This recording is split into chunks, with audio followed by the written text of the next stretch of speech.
Online class में एक बार पुनः आप सभी का स्वागत है। आज हम अध्ययन करेंगे विद्युत धारा जनित्र। विद्युत धारा जनित्र क्या है, विद्युत धारा जनित्र कैसे कार्य करता है, क्या करता है। तो विद्युत धारा जनित्र के बारे में आपने सुना, हमने जो घरों में पंखे, ट्यूबलाइट, बल्ब जो भी यंत्र उपयोग में लेते हैं वो सारे विद्युत धारा जनित्र से उत्पादित बिजली जो बन के अपने घरों तक आती है, हम उसका उपयोग करते हैं। इसके अलावा ब्याह शादियों में जनरेटर जो लगाते हैं वो भी एक विद्युत धारा जनित्र है, जो लाइट जाने पर हमारे उपयोग में आता है। उसके बारे में आज हम अध्ययन करेंगे, उसकी संरचना कैसी होती है, वो कैसे कार्य करता है, उसके बारे में अध्ययन करेंगे। तो सबसे पहले हम बात करते हैं कि विद्युत धारा जनित्र क्या है। विद्युत धारा जनित्र एक ऐसी घूर्णन युक्ति है जो चुंबकीय क्षेत्र में जब कुंडली को घूर्णन करवाया जाता है, जो चुंबकीय क्षेत्र होता है, जब चुंबकीय क्षेत्र में कोई भी कुंडली, चाहे वो तांबे की या किसी की बनी है, उसके ऊपर तांबे की या लोहे की बनी है, उसके ऊपर तांबे के तार लपेटे हुए हैं, तो वो कुंडली जब चुंबकीय क्षेत्र में घूर्णन करती है तो चुंबकीय क्षेत्र में घूर्णन के कारण उस कुंडली में विद्युत धारा बनती है, प्रवाहित होती है, जिसे हम प्रत्यावर्ती धारा जनित्र कहते हैं। तो ऐसी घूर्णन युक्ति जिसमें चुंबकीय क्षेत्र में कुंडली को घूर्णन करवा के विद्युत का उत्पादन किया जाता है, विद्युत धारा जनित्र कहलाता है। और उस धारा को और विद्युत प्रत्यावर्ती धारा जनित्र दो प्रकार के होते हैं। विशिष्ट धारा जनित्र होते हैं, एक प्रत्यावर्ती धारा जनित्र होते हैं। विशिष्ट धारा जनित्र हम आगे पढ़ेंगे, जो गाड़ियों में, ट्रेनों में जो काम आते हैं। प्रत्यावर्ती धारा जनित्र के बारे में पढ़ते हैं कि प्रत्यावर्ती धारा जनित्र क्या होता है। तो प्रत्यावर्ती धारा जनित्र वे जनित्र होते हैं जो प्रत्यावर्ती विद्युत धाराओं का उत्पादन करते हैं। प्रत्यावर्ती विद्युत धारा क्या होती है?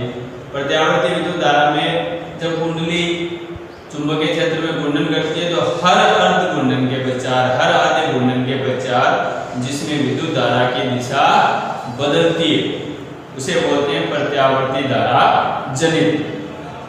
तो ऐसी युक्ति जो यांत्रिक ऊर्जा को, घूर्णन ऊर्जा जिसमें घूर्णन कराते हैं उसको यांत्रिक ऊर्जा बोलते हैं। तो यांत्रिक ऊर्जा को प्रत्यावर्ती विद्युत धारा ऊर्जा में बदलती है, प्रत्यावर्ती धारा जनित्र कहलाती है। तो ये प्रत्यावर्ती धारा जनित्र की संरचना कैसी होती है तो उसके बारे में पढ़ेंगे। तो संरचना में क्या होता है? सबसे पहला आता है क्षेत्र चुंबक। क्षेत्र चुंबक क्या होता है? क्षेत्र चुंबक में क्या होता है कि जब जनित्र होता है, जनित्र में ये चुंबक होता है N S, उसके दो सिरे होते हैं, एक N सिरा एक S सिरा। इसकी जो संरचना होती है वो नाल के आकार की होती है, जैसे नाल होती है घोड़े की नाल, उसकी आकृति की यू आकृति ऐसी संरचना होती है। तो इसको बोलते हैं एक नाल के आकार का प्रबल चुंबक होता है, शक्तिशाली चुंबक, जिसके दो सिरे होते हैं, एक N सिरा एक S सिरा।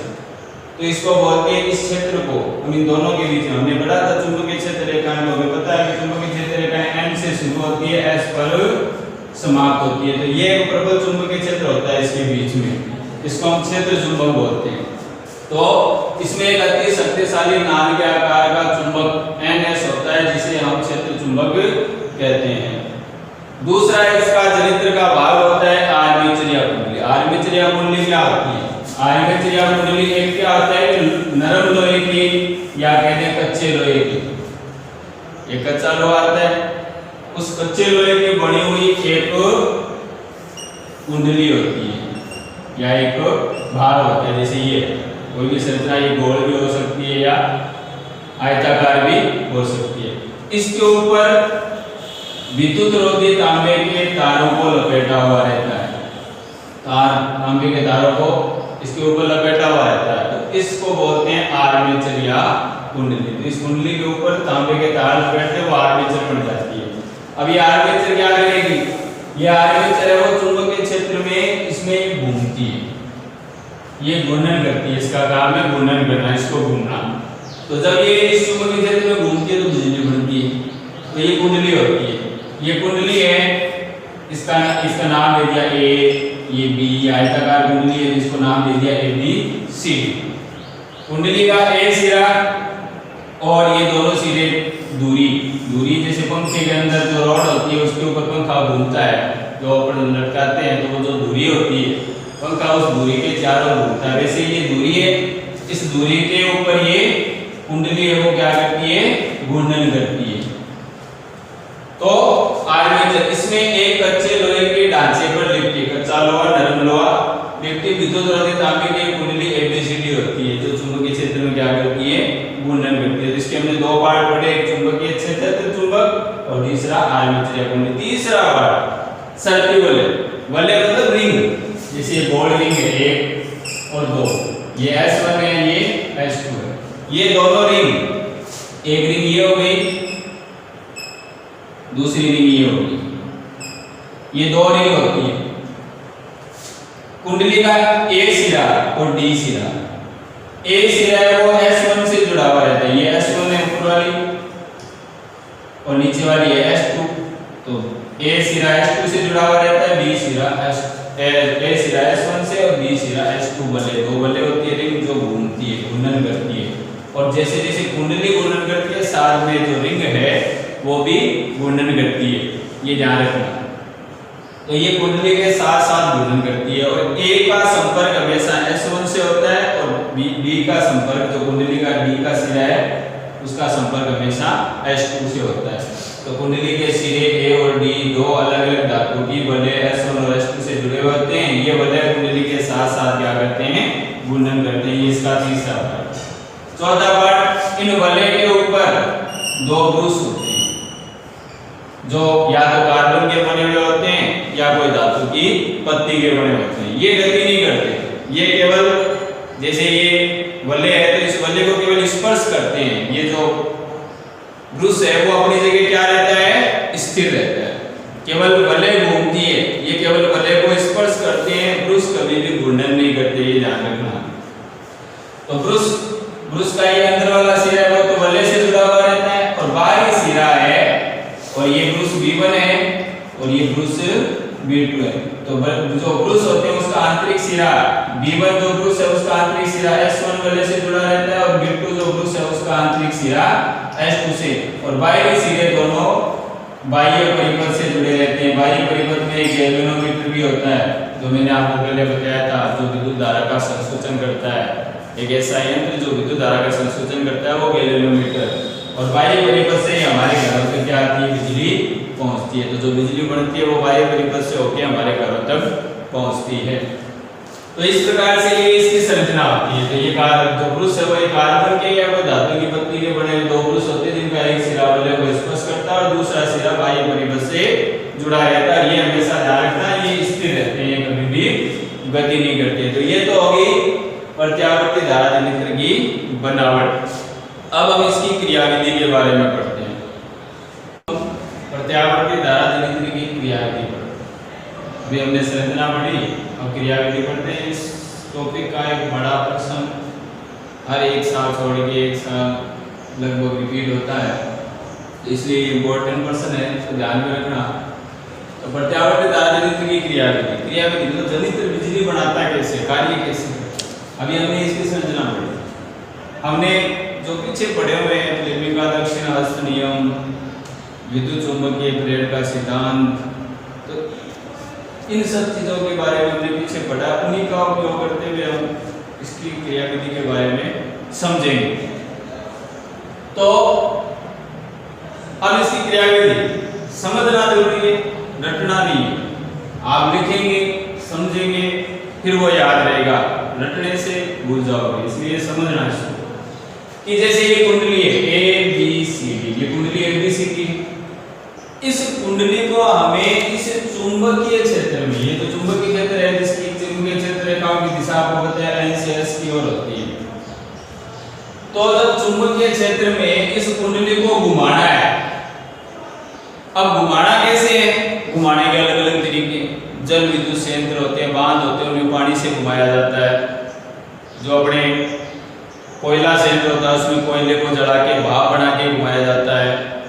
इसके अलावा जैसे अपने जनरेटर होते हैं, इनमें डीजल डालते हैं, पेट्रोल डालते हैं, तो उनके द्वारा ऊर्जा के माध्यम से कुंडली को घुमाना। मतलब मुख्य काम क्या करना है, इस चुंबकीय क्षेत्र में जब आप कुंडली को घूर्णन कराओगे तो चुंबकीय क्षेत्र के मान में परिवर्तन होगा। हमने पढ़ा है चुंबकीय विद्युत चुंबकीय प्रेरण का सिद्धांत पढ़ा था, उसी सिद्धांत पर ये कार्य करता है। परीक्षा में अगर प्रश्न आ जाए कि जनित्र किस सिद्धांत पर कार्य करता है, तो आपको उत्तर लिखना है जनित्र विद्युत चुंबकीय प्रेरण के सिद्धांत पर कार्य करता है। तो उस सिद्धांत के अनुसार जब इस कुंडली को चुंबकीय क्षेत्र में घुमाएंगे तो बिजली बनेगी, विद्युत का उत्पादन होगा, उसे हम विद्युत चुंबकीय प्रेरण बोलते हैं। उसी सिद्धांत पर कार्य करता है। तो इस कुंडली को घुमाना कैसे, ये भी ध्यान रखना। दक्षिणावर्त घुमाना, दक्षिणावर्त समझते हो, अपने दाएं हाथ की ओर जब अपन घूमते हैं तो उसको बोलते हैं दक्षिणावर्त, बाएं हाथ की ओर घूमते हैं उसको बोलते हैं वामावर्त। जैसे मंदिर की फेरी लगाते हैं हम दक्षिणावर्त घूमते हैं तो उसको दक्षिणावर्त बोलते हैं। तो इस जब कुंडली को दक्षिणावर्त घुमाएंगे, दक्षिणावर्त घुमाओगे तो कुंडली का जो AB सिरा है वो ऊपर जाएगा। AB सिरा किधर गति कर रहा है, ऊपर की ओर। देखो लिखा कुंडली का AB सिरा ऊपर की ओर और जो CD सिरा है वो नीचे की ओर गति करेगा। तो AB सिरा ऊपर जाएगा, CD सिरा नीचे की ओर गति करेगा। तो चुंबकीय क्षेत्र के मान में, चुंबकीय फ्लक्स के मान में परिवर्तन होगा, तभी तो बिजली बनेगी। तो जब ये कुंडली चुंबकीय क्षेत्र का वो काटेगा, जैसे चुंबकीय क्षेत्र का इसको कुंडली घूमेगी तो ये इनको काटेगी, चुंबकीय क्षेत्र के मान में परिवर्तन होगा, तो विद्युत धारा का क्या होगा, उत्पादन होगा। तो AB सिरा ऊपर जाएगा, CD सिरा नीचे जाएगा। तो फ्लेमिंग का जो दक्षिणावर्त नियम पढ़ा था आपने, याद है? तो उसके अनुसार इसमें जो चुंबकीय क्षेत्र की दिशा क्या है, चुंबकीय क्षेत्र को कौन व्यक्त करता है, आपको बताया था तर्जनी। तर्जनी अंगुली है वो चुंबकीय क्षेत्र के, अपने हाथ को ऐसे रखना है तो ये तर्जनी है। ये चुंबकीय क्षेत्र N से S, अंगुली की दिशा N से S की ओर होनी चाहिए। अंगूठा गति की दिशा को व्यक्त करता है। तो जो AB सिरा है वो ऊपर की ओर आ रहा है, अंगूठा मेरा किधर है, ऊपर की ओर। और तीसरी चीज जो हमें सिद्ध करनी है चुंबकीय विद्युत धारा की दिशा, तो वो अंगुली की दिशा क्या है, A से B की ओर। तो जो फ्लेमिंग का दक्षिणावर्त नियम है इसके अनुसार कुंडली के AB सिरे में जो प्रवाहित विद्युत धारा की दिशा होगी वो क्या होगी, A से B।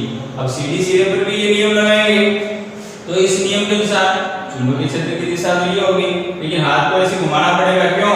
क्योंकि कुंडली का जो CD सिरा वो नीचे गति कर रहा है, इसलिए अंगूठा नीचे की ओर होना चाहिए। चुंबकीय क्षेत्र ये होगा। अब अंगुली किधर है, ये तो विद्युत धारा की दिशा को व्यक्त करती है मध्यमा, इसकी दिशा C से B की ओर है। तो CD सिरे में जो चुंबकीय विद्युत धारा की दिशा होगी वो C से B की ओर होगी। तो इस कुंडली में जो प्रवाहित विद्युत धारा की दिशा वो A से B और C से B। तो विद्युत धारा की दिशा कुंडली में कौन सी होगी, ABCD के अनुदिश प्रवाहित होगी। तो यहाँ लिखा हुआ है कि चुंबकीय क्षेत्र के कभी कुंडली है वो चुंबकीय क्षेत्र के लंबवत होती है, कभी समांतर। जैसे ये अभी लंबवत के समांतर है, फिर वो जब घूर्णन करेगी, घूर्णन करती हुई वो जब आएगी तो ये लंबवत होगी, फिर ये समांतर होगी, फिर लंबवत, मतलब चुंबकीय क्षेत्र के मान में परिवर्तन होगा, जिससे कुंडली में फ्लेमिंग के दक्षिणावर्त, कुंडली में फ्लेमिंग के दक्षिणावर्त नियम के अनुसार विद्युत धारा की दिशा क्या होगी, ABCD के अनुदिश। और बाह्य परिपथ में अब A से विद्युत धारा B में गई, B से C में, C से D में, D से होते हुए आपको बताया था D किससे जुड़ा होता है, S2 से। तो D से होते हुए वो S2 में आई, S2 से पुरुष B2 में, B2 से इधर जाएगी तो वो B1 में। तो बाह्य परिपथ में जो विद्युत धारा की दिशा होगी वो पहले आधे घूर्णन में क्या होगी, B2 से B1 होगी। ये ध्यान में रखना, बाह्य परिपथ में पहले आधे घूर्णन में B2 से B1, मतलब एक घूर्णन ये, अब आधा घूर्णन का मतलब ये, आधा पूरा घूर्णन मतलब जो अपनी प्रारंभिक स्थिति में आना, ये आधे घूर्णन की बात हुई है। अभी आधे घूर्णन में कुंडली में विद्युत धारा की दिशा पहले ABCD के अनुदिश और बाह्य परिपथ में B2 से B1। अब हम दूसरे आधे घूर्णन की बात करते हैं। आधे घूर्णन के पश्चात क्या होगा, कुंडली का AB सिरा इधर आ जाएगा और CD सिरा है वो इस तरफ आ जाएगा। आपको बताया हुआ है A सिरा हमेशा किससे जुड़ा होता है, S1 से, और B सिरा वो किससे जुड़ा होता है, S2 से। चेंज नहीं करने, ये समझाने के लिए चित्र केवल वही बनाना है जो पहले बनाया हुआ था, ये केवल समझाने के लिए बनाया है। अब आधे घूर्णन के पश्चात क्या होगा, जो कुंडली के सिरे हैं उन्होंने अपनी स्थिति बदल ली, तो स्थिति बदल ली, तो अब चुंबकीय क्षेत्र में विद्युत के मान में इनमें भी परिवर्तन होगा। तो अब जो कुंडली है, अब दक्षिणावर्त कुंडली तो दक्षिणावर्ती घूम रही है, तो पहले जो AB सिरा ऊपर जा रहा था अब वो किधर जाएगा, नीचे, और जो CD सिरा जो पहले नीचे जा रहा था अब किधर जाएगा, ऊपर, तो वो ऊपर की ओर गति करेगा। तो अब CD सिरा ऊपर जा रहा है, AB सिरा नीचे जा रहा है, बदल गया। पहले आधे घूर्णन में AB ऊपर जा रहा था, CD नीचे जा रहा था, अब उसका उल्टा हो गया। तो CD ऊपर जा रहा है, इसमें जब हम CD सिरे पर दक्षिण जो फ्लेमिंग का दक्षिणावर्त नियम लगाएंगे तो उसके अनुसार जो विद्युत धारा की दिशा होगी वो D से C की ओर होगी, और AB सिरे पर जब हम फ्लेमिंग का दक्षिणावर्त नियम लगाएंगे तो उसकी दिशा क्या होगी, B से A की ओर हो जाएगी। तो कुंडली के अंदर जो विद्युत धारा प्रवाहित हो रही है चुंबकीय क्षेत्र के मान में परिवर्तन से, उसकी दिशा क्या होगी, BCBA, जो पहले ABCD थी अब वो DCBA होगी। तो कुंडली में जो विद्युत धारा की दिशा है वो DCBA के अनुदिश प्रवाहित होती है। अब विद्युत धारा D से C, C से B, A से होते हुए S1 में गया, क्योंकि A हमेशा S1 से जुड़ा रहता है, S1 से वो B1 में जाएगा, क्योंकि S1 हमेशा B1 से जुड़ा रहता है, और B1 से वो विद्युत धारा की दिशा क्या होगी, B2 की ओर। तो आधे घूर्णन के पश्चात जो बाह्य परिपथ में वो विद्युत धारा की दिशा बदल गई।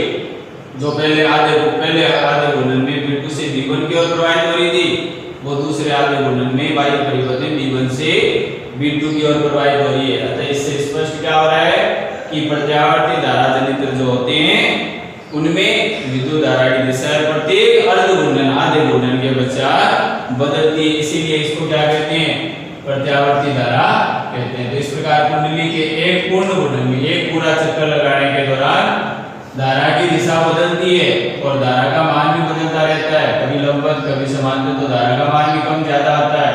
अतः इसी धारा को क्या बोलते हैं, प्रत्यावर्ती धारा कहते हैं। तो ये प्रत्यावर्ती धारा जनित्र की क्रिया होती है। अब बात करते हैं इससे संबंधित कुछ एक दो बातें और पढ़ते हैं।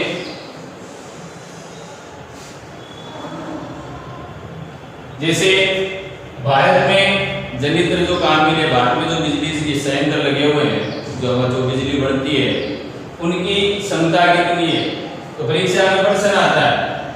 प्रत्यावर्ती धारा, भारत में जो प्रत्यावर्ती धारा जनित्र है उनकी आवृत्ति कितनी होती है, भारत में जो जनित्र काम में लिए जाते हैं उन प्रत्यावर्ती जनित्रों की आवृत्ति कितनी है, तो आपको लिखना है 50 हर्ट्ज। याद रखना है ये प्रश्न, उनकी आवृत्ति कितनी होती है, 50 हर्ट्ज। अब 50 हर्ट्ज का मतलब क्या होता है, 50 हर्ट्ज का मतलब होता है कि जो भारत में जो जनित्र बने हैं उनमें जो कुंडली होती है वो 1 सेकंड में 50 चक्कर लगाती है। कितनी चक्कर लगाती है, कुंडली चुंबकीय क्षेत्र में 1 सेकंड में 50 घूर्णन करती है, 50 चक्कर लगाती है, इसलिए 50 बार विद्युत धारा की दिशा बदलती है। तो भारत में जो जनित्र काम में जाते हैं उन जनित्रों की आवृत्ति कितनी है, 50 हर्ट्ज होती है, ये याद रखना। इसके अलावा जो विद्युत का उत्पादन होता है, जो जनित्र उत्पादन करते हैं, तो वो विद्युत उत्पादन की जो क्षमता है वो किन किन कारकों पर निर्भर करती है। तो पहला कारक है कुंडली के चुंबकीय क्षेत्र की तीव्रता। चुंबकीय क्षेत्र का मान ज्यादा है तो विद्युत का उत्पादन भी ज्यादा होगा, अगर कम है तो वो विद्युत का उत्पादन भी क्या होगा, कम होगा। दूसरा है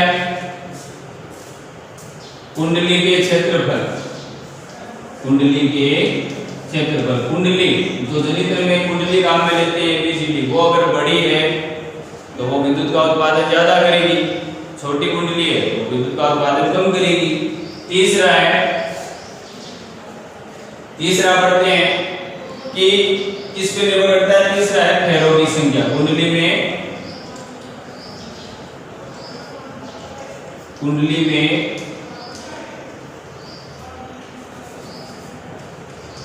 तारों की फेरों की संख्या,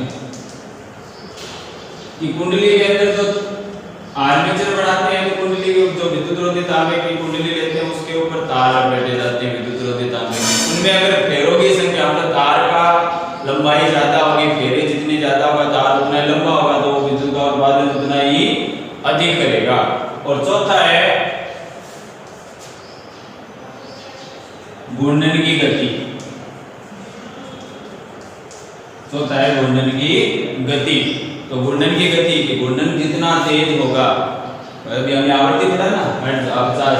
अब जितनी 50 से ज्यादा होगा तो बिजली का उत्पादन और ज्यादा होगा। यदि मान लीजिए 50 से कम 30 है तो उत्पादन कम होगा, 40 है तो उससे ज्यादा होगा, 50 है तो उससे ज्यादा होगा। तो इस प्रकार से जो फेरों की संख्या है, सॉरी घूर्णन की गति जितनी ज्यादा होगी विद्युत का उत्पादन उतना ही ज्यादा होगा। तो ये जो चार कारक हैं, इन चार कारक की निर्भरता है वो विद्युत के उत्पादन पर निर्भर करती है। तो जनित्र द्वारा